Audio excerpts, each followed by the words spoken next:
नमस्कार, मैं हूं रुचि शर्मा।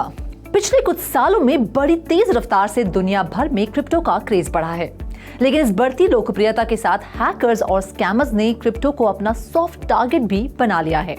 ऐसे में क्रिप्टो क्राइम से लड़ने के लिए क्रिप्टो इंडस्ट्री अब एकजुट हो गई है। क्रिप्टो इंडस्ट्री को एक सेफ एंड सिक्योर जगह बनाने के लिए क्रिप्टो एक्सचेंजेस पुलिस का पूरा साथ दे रही हैं और धोखाधड़ी करने वालों को पकड़वाने की पुरजोर कोशिश भी कर रही हैं। क्रिप्टो को लेकर हो रही इस धोखाधड़ी के खिलाफ छिड़ी इस मुहिम में सबसे आगे है बाइनेंस। करीब 6 महीने बाद इंडियन क्रिप्टो मार्केट में वापसी कर चुके बाइनेंस ने ये साबित कर दिया है कि वो इंडिया में सिर्फ अपना बिजनेस ही बढ़ाना नहीं चाहता, बल्कि इंडिया में क्रिप्टो के प्रति लोगों का भरोसा भी और मजबूत करना चाहता है।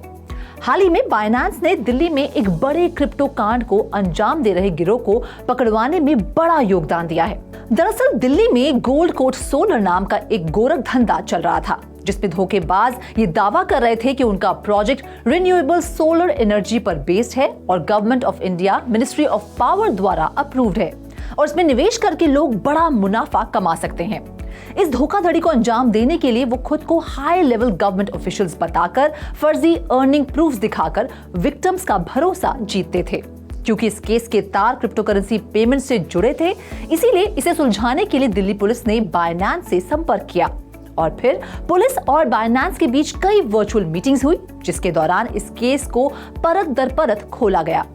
ब्लॉकचेन ट्रांजैक्शंस को ट्रैक करने में बाइनेंस माहिर तो है ही, ऐसे में कंप्लीट एनालिटिकल सपोर्ट देते हुए बाइनेंस ने बड़ी बारीकी से पूरे मनी ट्रेल को फॉलो किया और मुजरिमों तक पहुंचने में दिल्ली पुलिस की मदद की। इन्वेस्टिगेशन के दौरान पता चला कि ये गिरोह मल्टीपल सिम कार्ड्स इस्तेमाल कर रहा था, जो विक्टिम के नाम और पहचान पर एक्टिव थे। इन फर्जी सिम कार्ड और फेक आइडेंटिटी के जरिए ही इस पूरे कांड को अंजाम दिया जा रहा था।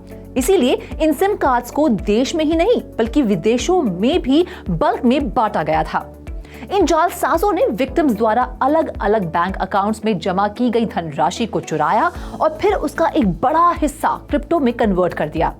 इस केस से जुड़े कई लोगों को हिरासत में ले लिया गया है, साथ ही 1 लाख USDT भी जब्त किए गए हैं। बाइनेंस की बदौलत पुलिस को इस केस में बड़ी कामयाबी हासिल हुई है।